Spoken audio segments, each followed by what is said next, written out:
Dr. Sarah pressed her palm against the reinforced viewport of Luna Base 7, watching Earth spin slowly beneath the stars. The blue marble looked peaceful from here, but she knew better. Somewhere in the darkness beyond Neptune, alien fleets were gathering. 3 different empires, each powerful enough to conquer a dozen star systems, all converging on humanity's home. The Empire ruled through brutal military might, their crystalline ships capable of shattering planets. The collective used advanced technology to enslave entire species, turning conquered worlds into machine-like extensions of their hive mind. The Dominion preferred psychological warfare, breaking civilizations from within before claiming the ruins. All 3 had sent ultimatums to Earth 6 months ago: surrender or face extinction. Humanity had chosen a third option. Sarah turned from the viewport as footsteps echoed in the observation deck. Colonel approached, his weathered face grim. Behind him walked Doctor, lead engineer of Project Prometheus, and Admiral, commander of Luna Base 7. "The final calculations are complete," said without preamble. "We've run the simulations 2,000 times. It will work." Sarah nodded, though her stomach churned with nervous energy. Project Prometheus had consumed 3 years of her life, drawing on every breakthrough in physics and engineering humanity had achieved since first contact with alien civilizations 40 years ago. The mass driver they'd built was unlike anything ever conceived. "The alien fleets are maintaining their positions at the edge of the solar system," Admiral reported, her voice steady despite the circumstances. "Our deep space sensors show approximately 800 ships total. Crystal dreadnoughts, processing vessels, and mine ships. They're waiting." "Waiting for what?" Doctor asked, adjusting his glasses nervously. "For us to break," Sarah replied. "They want humanity to surrender before they have to fight for Earth. It's more efficient that way." His expression hardened. "They underestimate us, always have." Sarah remembered the first contact protocols, how the 3 empires had dismissed humanity as a minor species confined to a single star system. They'd observed human technology and concluded Earth posed no significant threat. Advanced space travel remained beyond human reach. Nuclear weapons were primitive compared to antimatter bombardment. Humanity's greatest advantage, they believed, was merely the ability to learn quickly. They were wrong about that last part. Humanity's greatest advantage was much more dangerous. "Show me the array," Sarah said. The group moved through Luna Base 7's corridors, passing technicians making final preparations. The base itself was a marvel of engineering, carved deep into the moon's surface and reinforced with materials developed from reverse-engineered alien technology. But it was nothing compared to what lay hidden on the far side of Luna. They entered the command center, where holographic displays showed the solar system in real time. Red markers indicated alien fleet positions. Blue dots represented human installations, most clustered around Earth and Mars. A single green marker pulsed on Luna's far side. Doctor activated the external cameras, and Sarah's breath caught. The lunar far side had been transformed into something from a fever dream. Massive rings of exotic matter stretched across the crater landscape, each one precisely positioned according to calculations that had taken quantum computers months to perfect. Energy conduits thick as subway tunnels connected the rings to fusion reactors buried deep underground. At the center of the array sat the mass driver itself. It looked deceptively simple, a smooth cylinder barely 50 meters long. But Sarah knew the truth. Inside that cylinder, humanity had weaponized the fundamental forces of the universe. "The theory was always sound," she explained to Admiral, who studied the display with professional interest. "Every object with mass distorts spacetime. The more massive the object, the greater the distortion.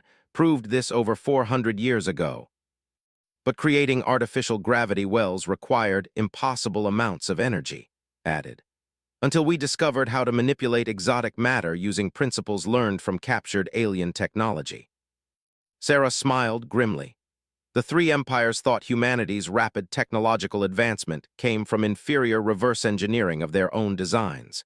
They couldn't comprehend that humans had taken alien concepts and improved upon them, creating something entirely new. "The mass driver doesn't fire projectiles," Doctor explained, his excitement overriding his nervousness. "It fires gravity itself. We create an artificial black hole, accelerate it to significant fractions of light speed, then release it toward a target. The gravitational effects arrive at light speed, but the singularity itself travels much faster than any known defense can intercept. Admiral frowned. What happens when it hits? Depends on the target, Sarah said. Against a planet, the black hole would spiral inward, consuming matter and growing larger until it devoured the entire world. Against a fleet in space. She paused, checking her calculations one final time.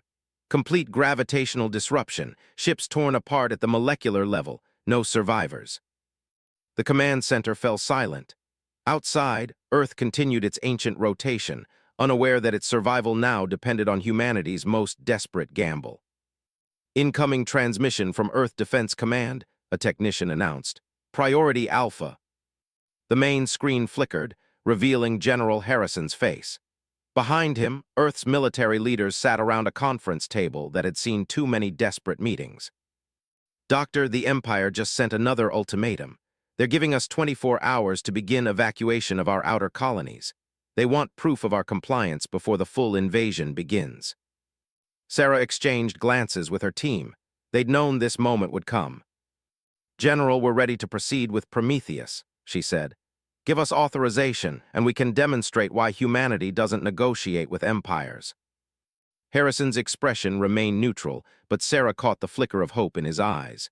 The President and the Global Defense Council have voted. You are authorized to activate the mass driver.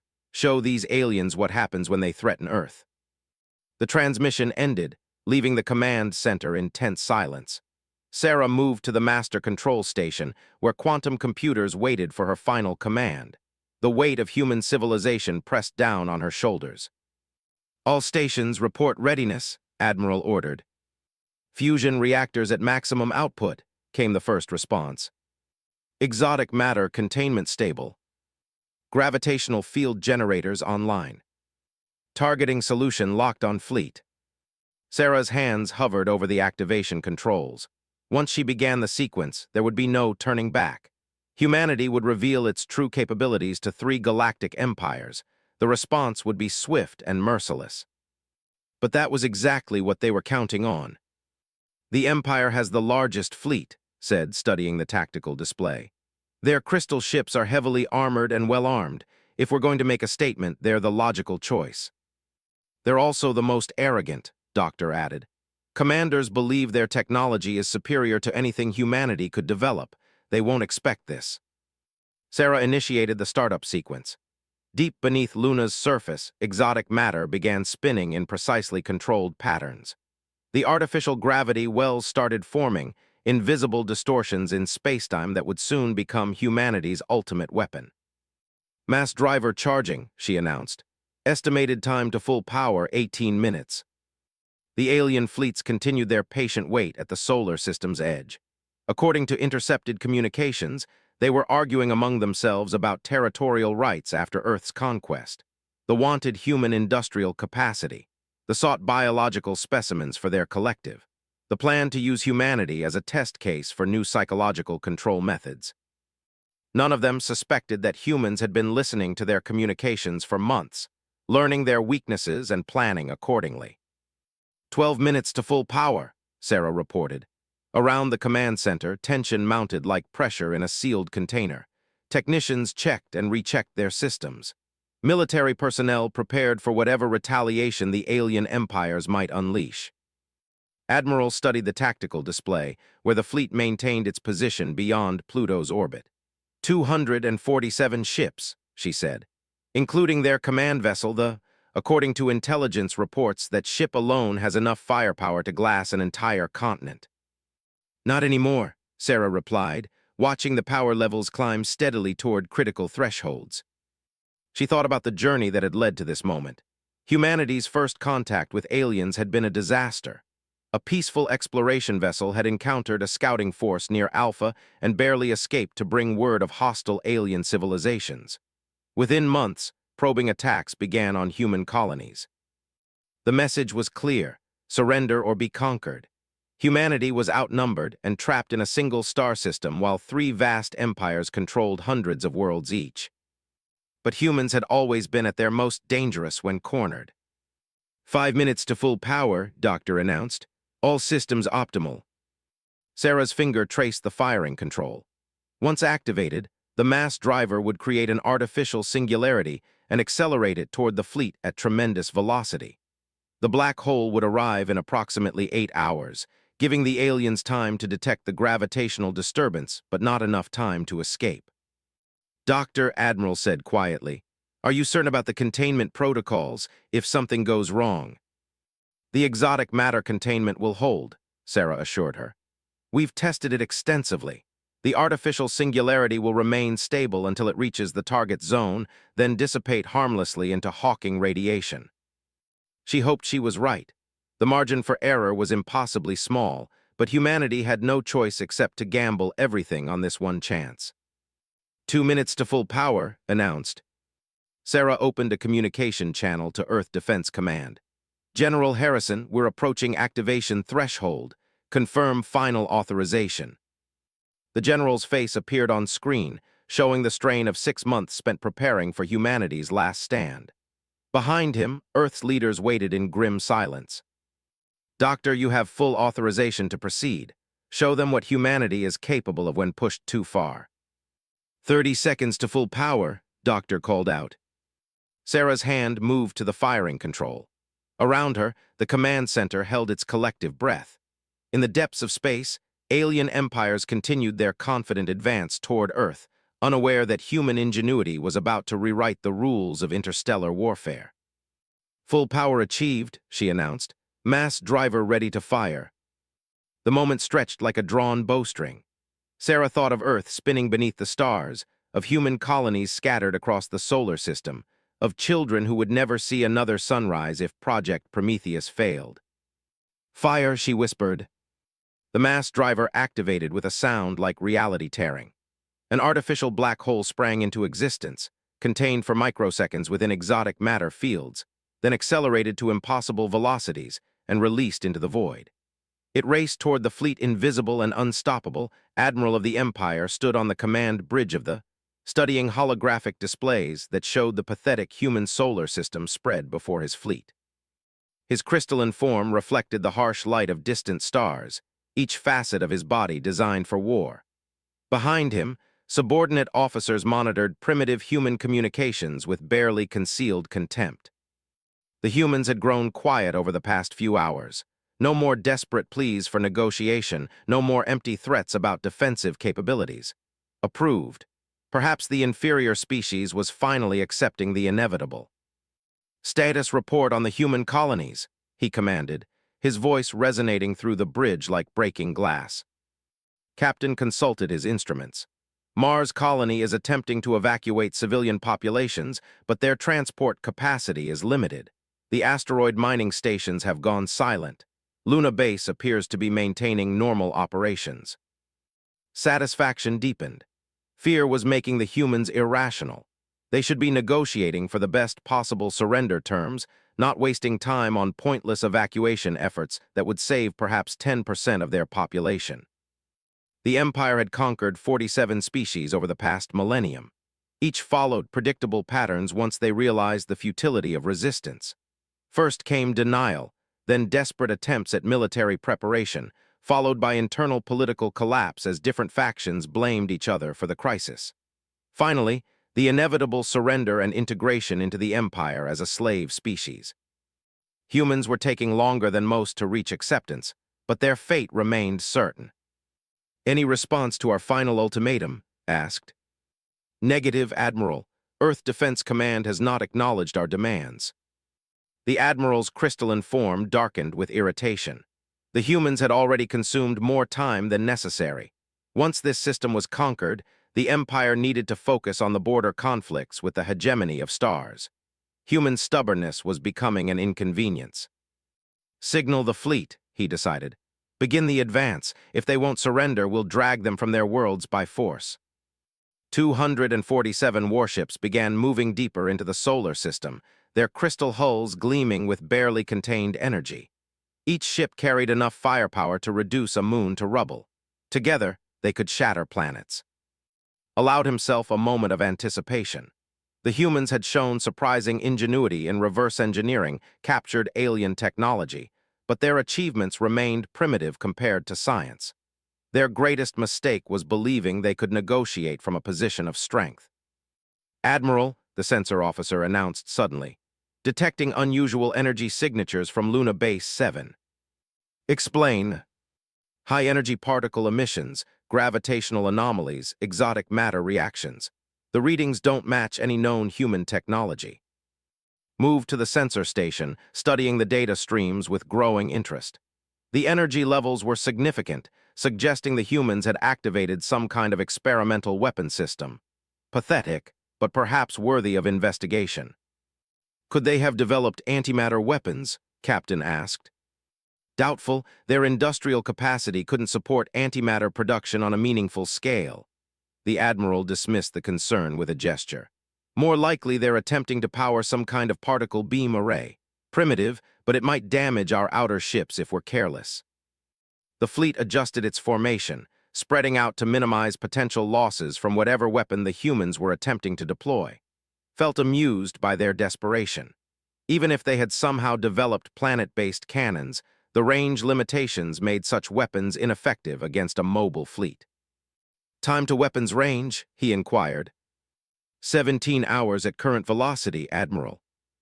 "Excellent. Signal thee and forces. Inform them that human resistance has begun. They may want to observe our demonstration of proper conquest technique." Across the solar system, 2 other alien fleets received transmission with interest. The collective valued efficiency above all else, and studying military operations might yield useful data for future conquests. The Dominions specialized in psychological warfare, but they also appreciated the artistry of overwhelming force properly applied.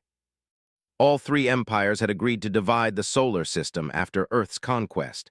They would claim the inner planets for their mineral resources. They wanted the gas giants for their chemical processing plants.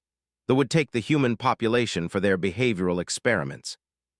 It was a reasonable arrangement, beneficial to all parties. The humans should feel honored to contribute to 3 great civilizations. "Admiral," the communications officer reported, "intercepting human military transmissions. They appear to be coordinating their defense from multiple command centers." Content of the transmissions: technical discussions about power levels, targeting solutions, and timing sequences. They're definitely preparing to use some kind of weapon system. Studied the tactical display, where human installations glowed like tiny sparks against the vast darkness. Luna Base 7 showed the strongest energy signatures, but similar readings were beginning to appear from facilities throughout the solar system. The humans were more organized than expected. "Deploy reconnaissance probes," he ordered. "I want detailed scans of every human installation. If they're planning something desperate, we should understand their capabilities before destroying them." They launched a dozen sensor probes toward the inner solar system. Each probe was equipped with advanced scanning arrays capable of detecting energy signatures from extreme range. Within hours, they would provide complete intelligence on human defensive preparations. But something was wrong with the gravitational readings. "Sensor Chief, explain these anomalies," demanded, pointing to displays that showed impossible distortions in local spacetime. The officer's crystalline features shifted to deeper examination mode. "Admiral, the gravitational signatures don't match any known phenomenon. The source appears to be Luna Base 7, but the energy requirements would be enormous. Humans don't have that kind of power generation." "No, sir, they don't, which suggests either our sensors are malfunctioning or..." "Or what?" The sensor chief hesitated. "Or they've developed technology we don't understand." His form darkened further. The possibility was theoretically absurd. The Empire had studied human civilization for decades. Their technology base was well documented, their scientific capabilities thoroughly analyzed.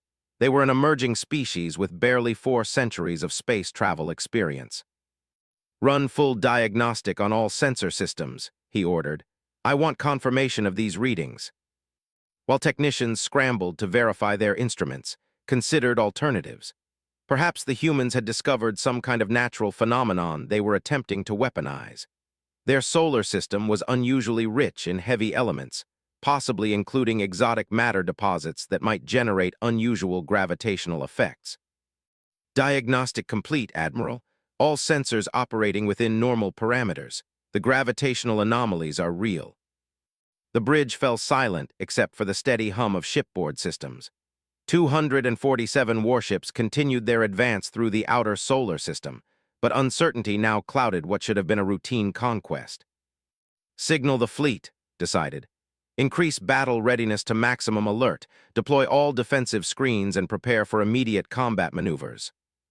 If the humans had developed some unknown weapon, the Empire would respond with overwhelming force. Whatever desperate gambit they were attempting would be crushed beneath superior firepower and technology.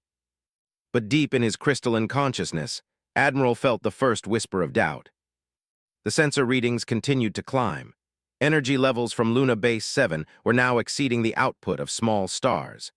Gravitational distortions rippled through local spacetime like waves on a cosmic ocean. And somewhere in that chaos, something was building toward a threshold that no computer could accurately predict. "Admiral," Captain said quietly, "should we consider withdrawing to a safe distance until we understand what they're attempting?" His form flared with indignation. "The Empire does not retreat from inferior species. Whatever weapon they're charging, our shields can absorb the impact." "Yes, sir," but privately wondered if their Admiral's confidence was entirely justified. The energy readings suggested something beyond conventional weapons.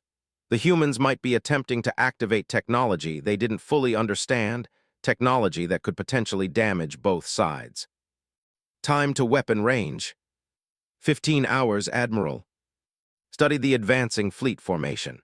His ships were spread across several million kilometers of space, each vessel protected by crystalline armor and energy shields that could deflect antimatter bombardment. Whatever the humans were planning, they lacked the firepower to seriously damage even a single warship. "Maintain current approach vector," he ordered. "Prepare to target Luna Base 7 for immediate destruction once we enter range." The and its escort fleet continued deeper into the solar system, following a trajectory that would bring them within striking distance of Earth's moon. Behind them, the secondary flotillas maintained supporting positions, while sensor probes raced ahead to gather intelligence. None of them detected the invisible death that was already racing toward them at significant fractions of light speed. The artificial black hole created by humanity's mass driver was too small to register on conventional sensors and moving too fast for gravitational detection until it was far too late. It carried the cumulative fury of an entire species that had refused to submit to galactic empires, concentrated into a singularity that would rewrite the fundamental assumptions of interstellar warfare. "Admiral," the sensor chief announced suddenly, "detecting massive gravitational disturbance approaching our position." Spun toward the sensor station. "Source unknown. The gravity wave is moving at approximately 60% light speed, origin point consistent with Luna Base 7. Impact with the fleet in approximately 30 seconds. For a moment that felt like eternity, Admiral stared at readings that made no sense. Gravity couldn't be projected as a weapon. Spacetime itself couldn't be fired like a projectile. The fundamental laws of physics made such concepts impossible. "All ships emergency maneuvers," he commanded, but even as he spoke, he knew it was too late. The artificial black hole struck the center of the fleet like an invisible hammer blow from the gods themselves. Reality twisted around the singularity as it tore through the formation, its gravitational field so intense that nearby ships were instantly crushed into microscopic fragments. The positioned at the fleet's heart lasted perhaps 3 seconds before its crystalline armor cracked, and its hull began stretching toward the artificial event horizon. Admiral had just enough time to understand that humanity had weaponized gravity itself before his consciousness was compressed into quantum uncertainty. The black hole continued through the fleet formation, leaving nothing but debris and dispersing atoms in its wake. Within minutes, 247 warships had been reduced to an expanding cloud of exotic particles. At the edge of the solar system, the Collective and Dominion watched their scanner readings with growing amazement and terror. Humanity had just announced its arrival on the galactic stage. Supreme Coordinator of the Collective watched the destruction of the fleet through 1,000 different sensor arrays, each one confirming the impossible reality unfolding before their position at the edge of the solar system. The crystalline warships that had dominated galactic space for centuries had been reduced to expanding clouds of subatomic particles in less than 4 minutes. The collective's neural networks processed the sensor data with mechanical efficiency, but even their advanced artificial intelligence struggled to comprehend what they had witnessed. Gravity had been weaponized. Spacetime itself had become a projectile. The humans had achieved something that violated every fundamental assumption about interstellar warfare. Analysis complete, announced Integration Node Prime, the collective's primary decision-making entity. The human weapon utilizes controlled gravitational singularities accelerated to significant fractions of light speed. The technology appears to be based on exotic matter manipulation. Cybernetic implants hummed with increased activity as she absorbed the complete tactical analysis. Around her, the bridge of the command ship buzzed with electronic conversations between collective members. Thousands of minds linked into a single decision matrix, all focused on a species they had dismissed as primitive less than an hour ago. Threat assessment, she. Maximum, the gravitational weapon system demonstrates range and destructive capability that exceeds our defensive countermeasures. Estimated fleet survival probability if humans target forces, 12%. The number sent ripples of concern through the collective's shared consciousness, 12%. In 4 centuries of conquest, they had never faced odds that unfavorable. Their strategy had always relied on technological superiority and overwhelming force. Neither advantage existed against weapons that manipulated fundamental forces of reality. Signal the Dominion, ordered.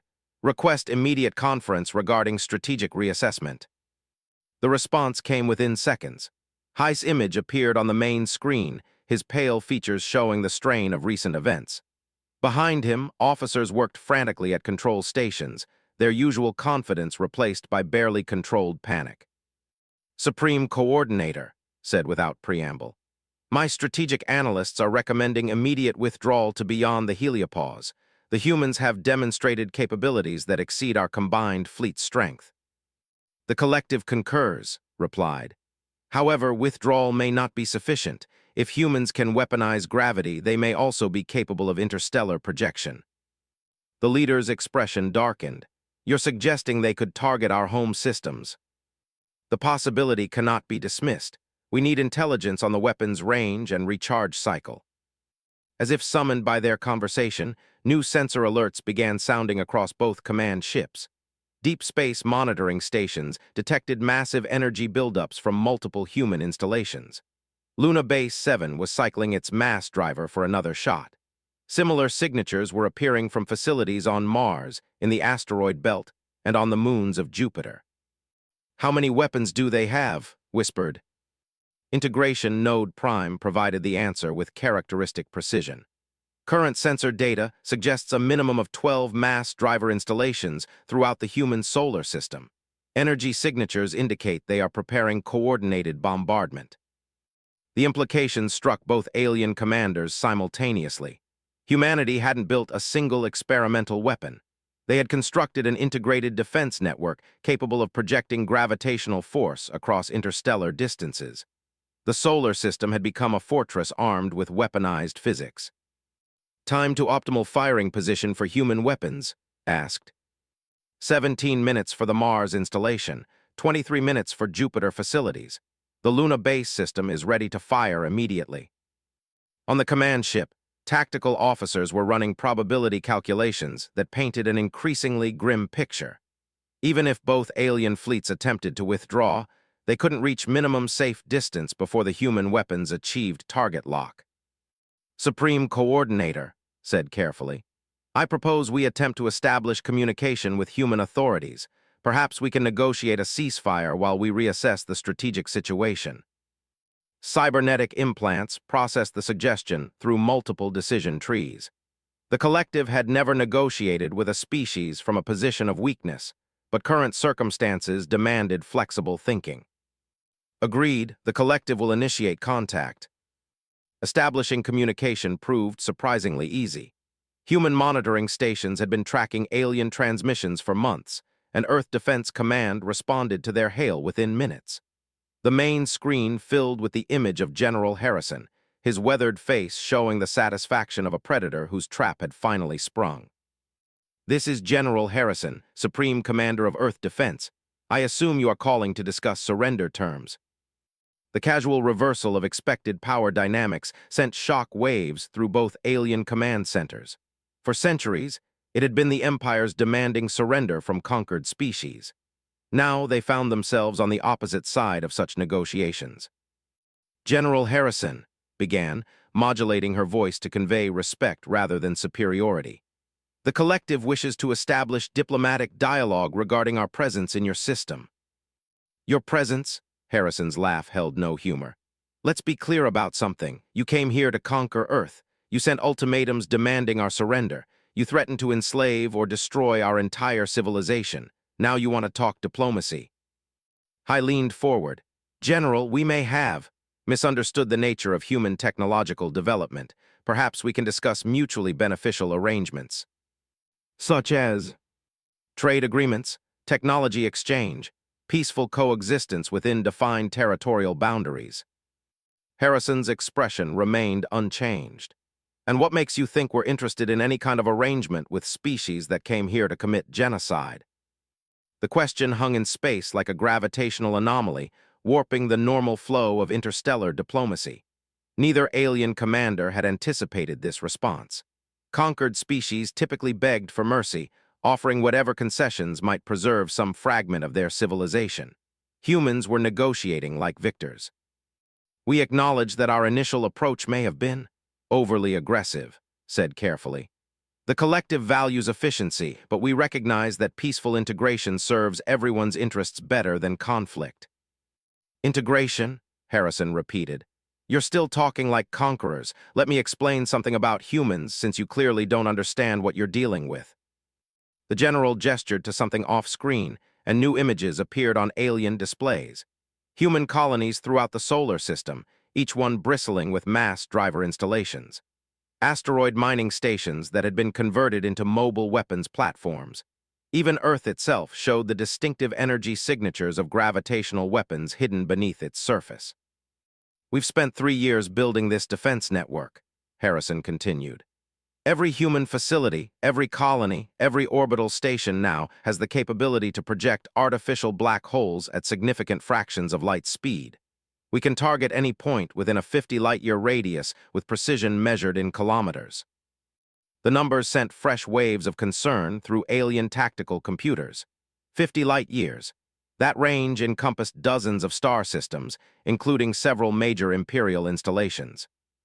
Furthermore, Harrison added, our mass drivers don't just work as weapons.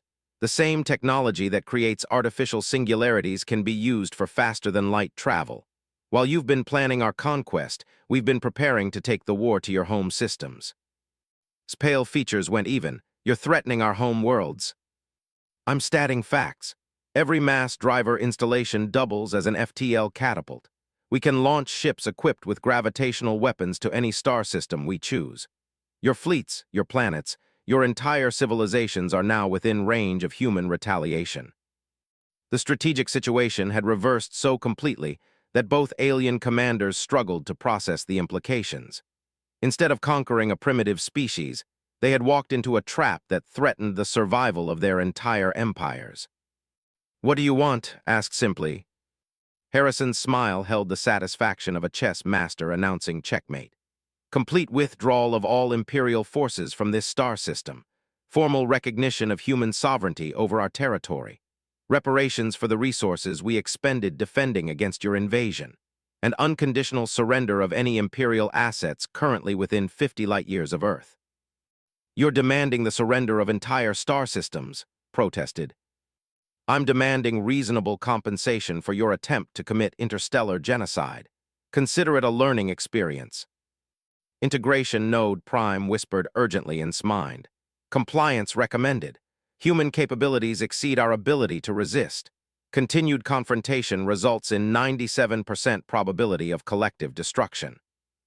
The Supreme Coordinator closed her eyes, accessing the full computational power of the network. Thousands of linked minds reached the same conclusion. Humanity had achieved technological supremacy through methods no alien civilization had ever conceived. Fighting them would be suicide. The collective agrees to your terms, she said finally. Excellent. Hi, do I have similar agreement from the Dominion? Stared at his tactical displays, where probability calculations showed nothing but variations on total defeat. The Dominion accepts human demands. Outstanding. You have 72 hours to begin withdrawal. Our mass driver network will track your progress and ensure compliance.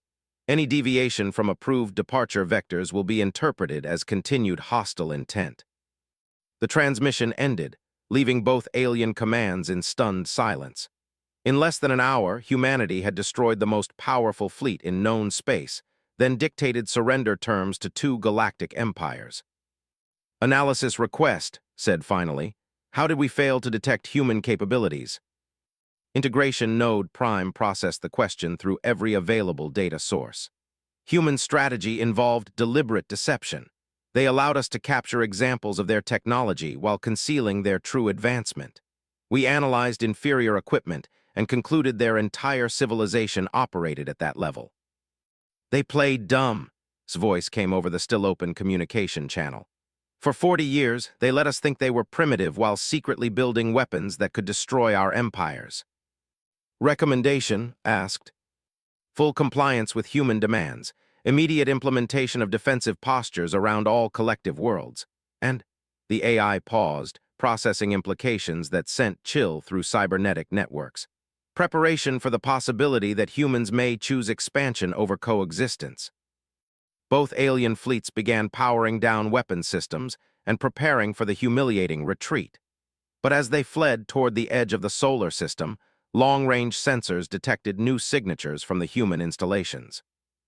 The mass drivers were cycling up for another demonstration shot.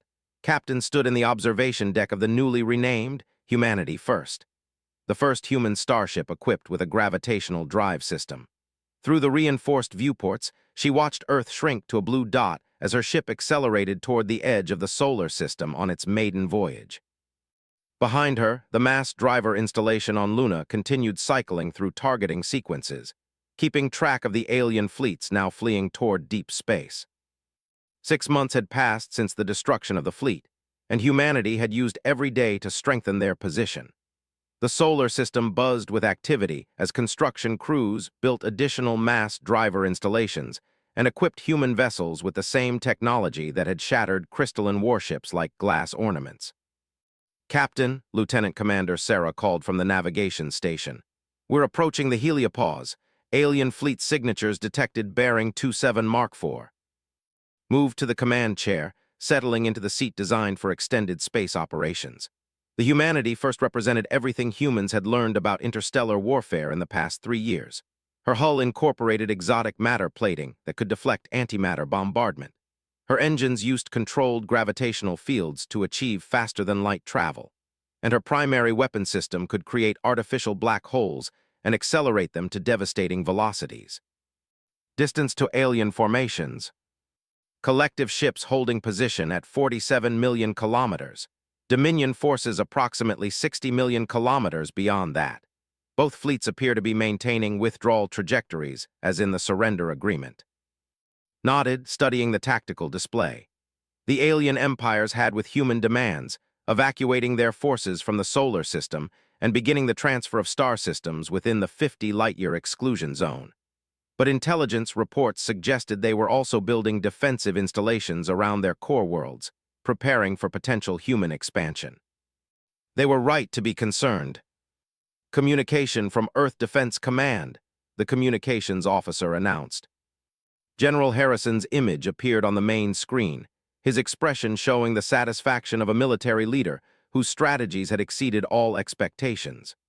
Behind him, Earth's Leadership Council sat around a table covered with star charts and tactical assessments.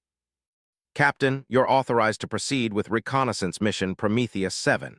We need detailed intelligence on alien defensive capabilities and fleet dispositions beyond the exclusion zone.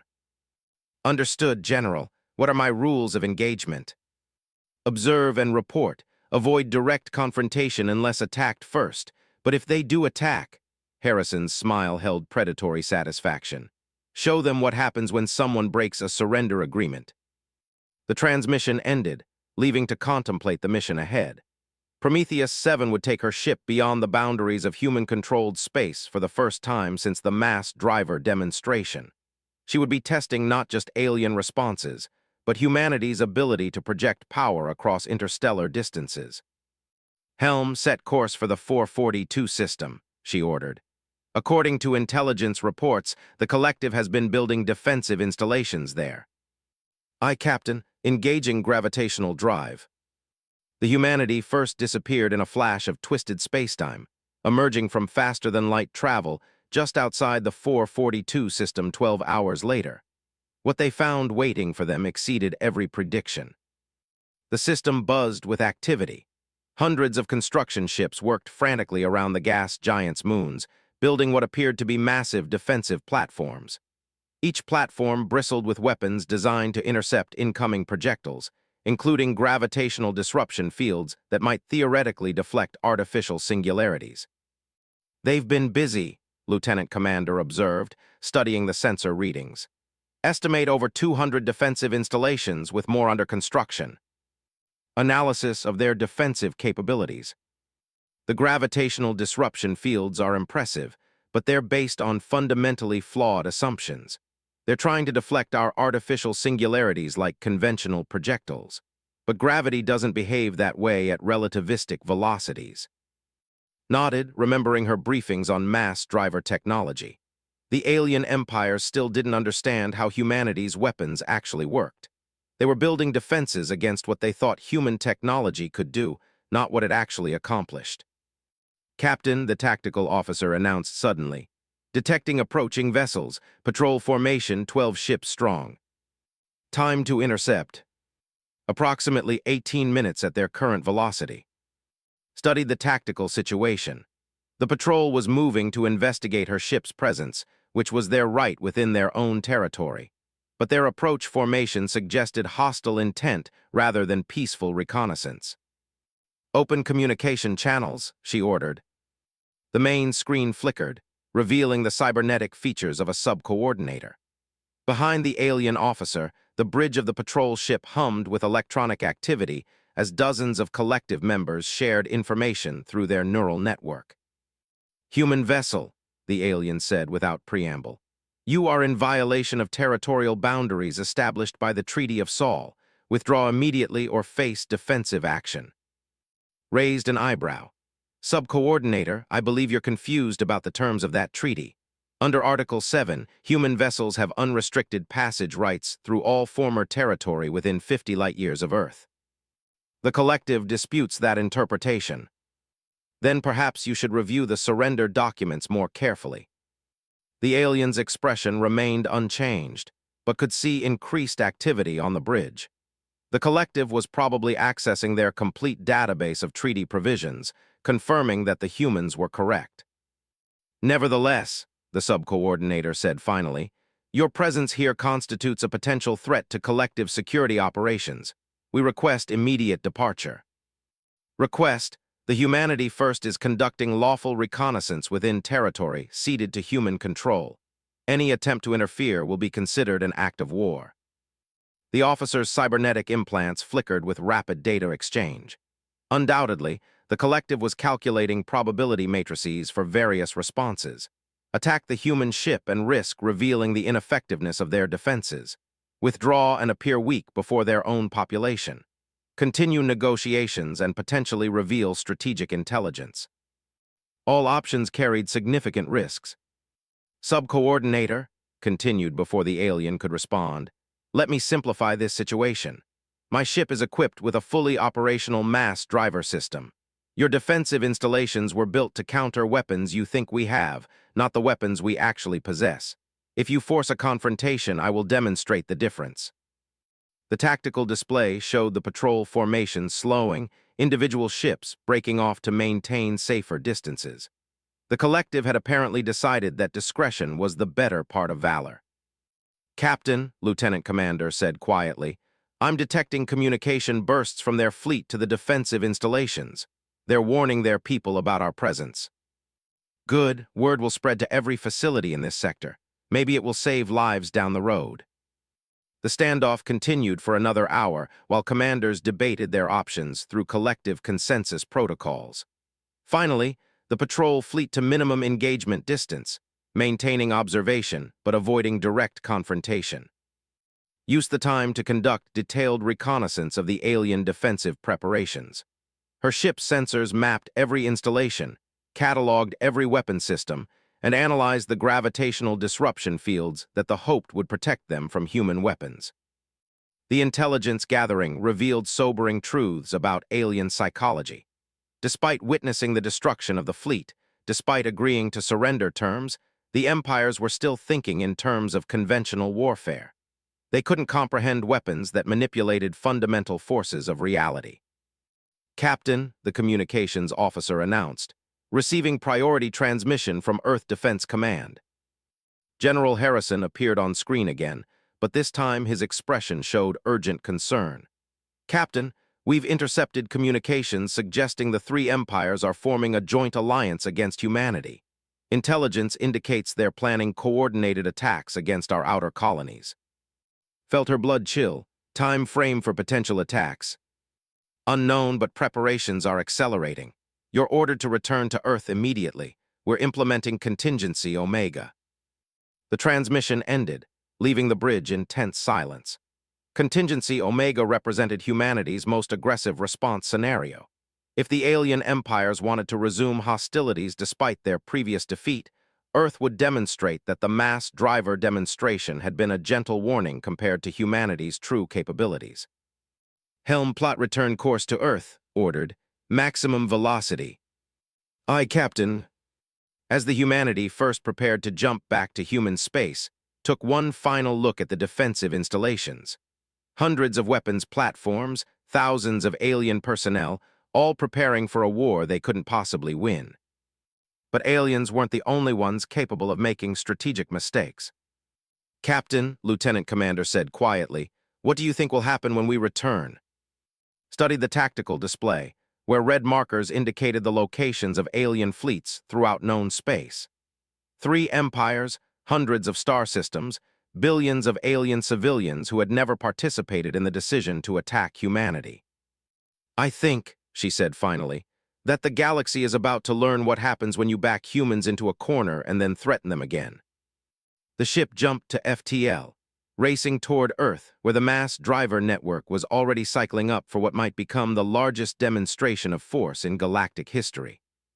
Behind them, sensor stations tracked the human vessel's departure and immediately began transmitting warnings to every collective facility within communication range. The humans were returning home, and their reconnaissance mission had gathered intelligence that would soon be used against alien defensive preparations. The empires had demanded war. They were about to receive more than they could handle. Admiral Wei stood in the war room beneath Luna Base 7, surrounded by holographic displays showing the positions of alien fleets across 47 star systems. Each red marker represented enemy forces preparing for what they believed would be a decisive attack on humanity. Each blue marker showed human defensive installations, now numbering in the thousands throughout the solar system and beyond.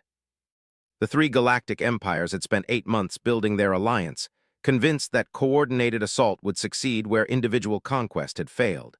They had studied the destruction of the fleet, analyzed human technology, and concluded that gravitational weapons required enormous amounts of energy and long recharge cycles. Their strategy was simple: overwhelm human defenses with simultaneous attacks from multiple directions. They were about to discover how completely they had misunderstood their enemy. "Final status report," commanded. Dr. Sarah stepped forward, her expression showing the confidence of someone whose theories had been proven correct on the largest possible stage. "All mass driver installations are online and synchronized. We have confirmed target locks on alien formations in 23 star systems. The gravitational resonance network is functioning at optimal efficiency."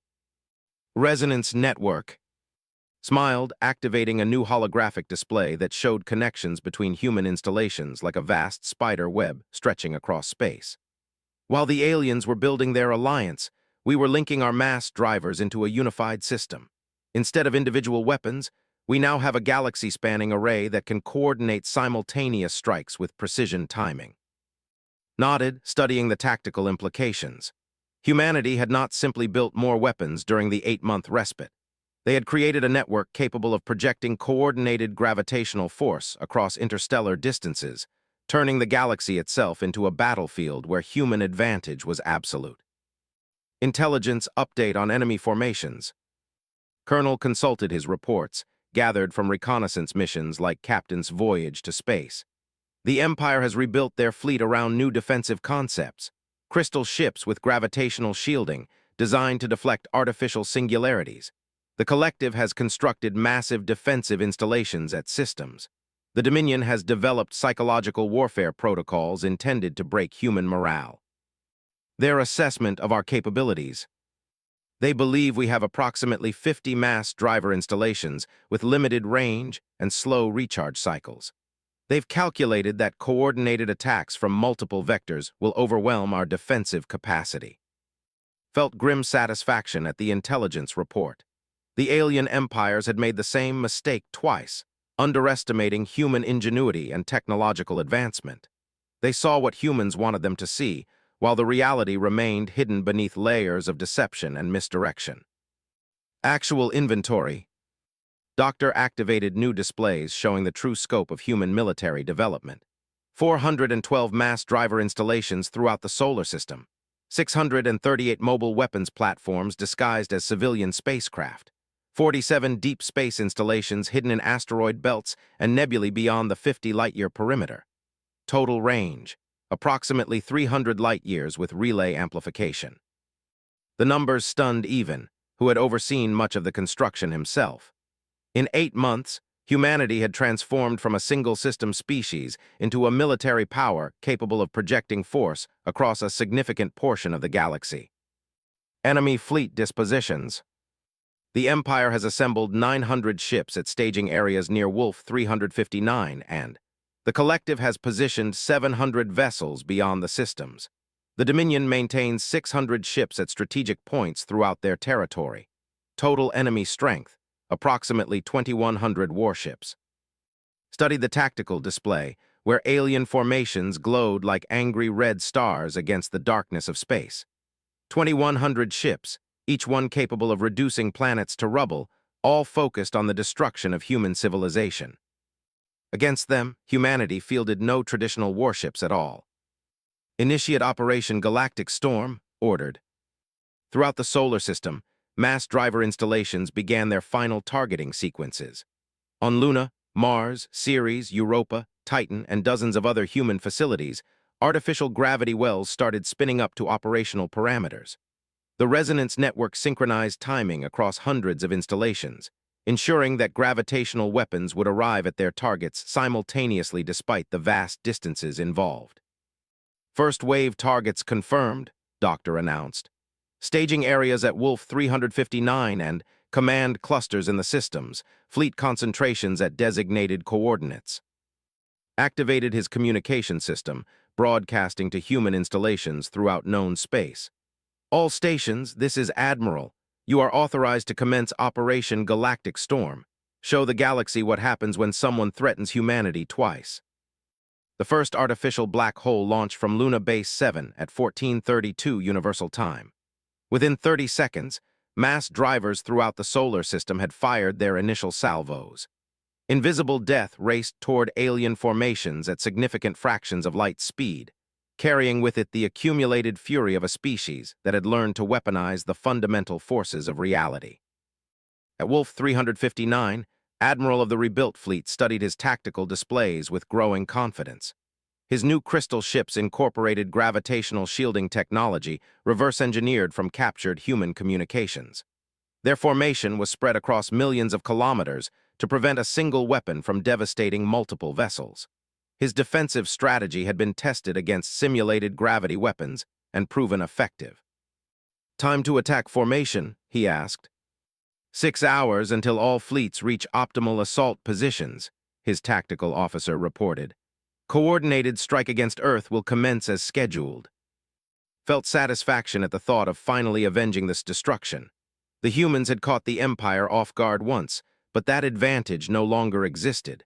This time, overwhelming force and improved defenses would carry the day. Sir, the sensor officer announced suddenly, detecting gravitational disturbance approaching our position. Single weapon.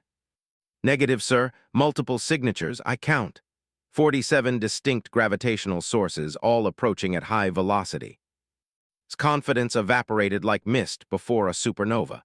47 weapons meant the humans had been concealing their true capabilities, building far more mass drivers than intelligence estimates had suggested. Time to impact. First weapons arrive in 14 minutes. Subsequent impacts will occur at 12-second intervals. The Admiral stared at his displays, watching death approach in the form of invisible gravitational disturbances. Even if his shields worked perfectly against individual weapons, facing 47 sequential impacts would overwhelm any defense. All ships emergency scatter maneuvers, he ordered. Maximum acceleration random vectors. But as the fleet began its desperate attempt to escape, new sensor readings revealed the true scope of human preparation. Gravitational weapons were arriving not just at Wolf 359, but at every installation within 300 light-years. The humans weren't conducting a limited strike. They were systematically dismantling the entire empire. The first artificial black hole struck flagship with the force of a collapsing star. Gravitational shielding lasted approximately 0.3 seconds before failing catastrophically. The Admiral had just enough time to realize that human technology had advanced far beyond anything the empires could counter before his consciousness joined the expanding debris field. Similar scenes played out across dozens of star systems as Operation Galactic Storm reached its targets. The collective's defensive installations, designed to intercept conventional projectiles, proved useless against weapons that warped spacetime itself. Gravitational disruption fields failed within seconds of impact. Millions of collective members shared the terror of their destruction through neural networks before the links went silent forever. The Dominion's psychological warfare protocols were equally ineffective against artificial black holes.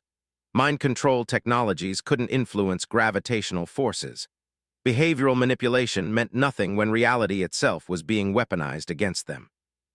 In the space of 4 hours, humanity destroyed approximately 1,800 alien warships and eliminated military installations across 47 star systems. The remaining Imperial forces, scattered and demoralized, could only watch as their civilizations crumbled beneath weapons that turned physics into artillery. First wave impact assessment, Doctor reported from Luna Base 7. 94% of targeted vessels destroyed. Remaining alien forces are attempting to withdraw beyond our engagement range. Admiral studied the tactical display, where red markers flickered and vanished like dying stars. Centuries of alien supremacy had been shattered in less than half a day. The galaxy's power structure had shifted permanently in favor of a species that had been dismissed as primitive less than a year ago. Sir, Colonel announced, receiving surrender transmissions from all 3 empires. They're requesting immediate ceasefire and negotiations. Response. Thought carefully before answering. Humanity had demonstrated its ability to destroy alien civilizations with ease. The question now was whether the galaxy would be ruled through fear or whether some form of stable peace could be established. Inform the empires that humanity is willing to discuss terms, he said finally. But negotiations will take place on Earth, under human authority, with human representatives dictating the conditions. And if they refuse? Gestured toward the tactical display, where blue markers showed human installations extending across hundreds of star systems. Then, we demonstrate that the past 4 hours were a gentle warning compared to what we're actually capable of. The communications went out across the galaxy, carrying humanity's terms to the shattered remnants of 3 galactic empires. Complete surrender, recognition of human authority over previously claimed territories, reparations for resources expended defending against imperial aggression, and absolute guarantees that no alien force would ever again threaten human worlds. The age of galactic empires was over. The age of humanity had begun. Standing in the war room beneath Luna Base 7, Admiral watched sensor readings confirm the retreat of alien forces from every system within 300 light-years of Earth. The mass driver network continued its surveillance, ready to eliminate any threat that might emerge from the darkness between stars. Humanity had faced the test of interstellar warfare and emerged victorious through ingenuity, determination, and the simple refusal to accept defeat. They had turned gravity itself into a weapon and used it to rewrite the balance of power across known space. The galaxy would never underestimate humans again, wying with it the fury of an entire species that refused to kneel. Behind it, the masked driver began cycling for a second shot.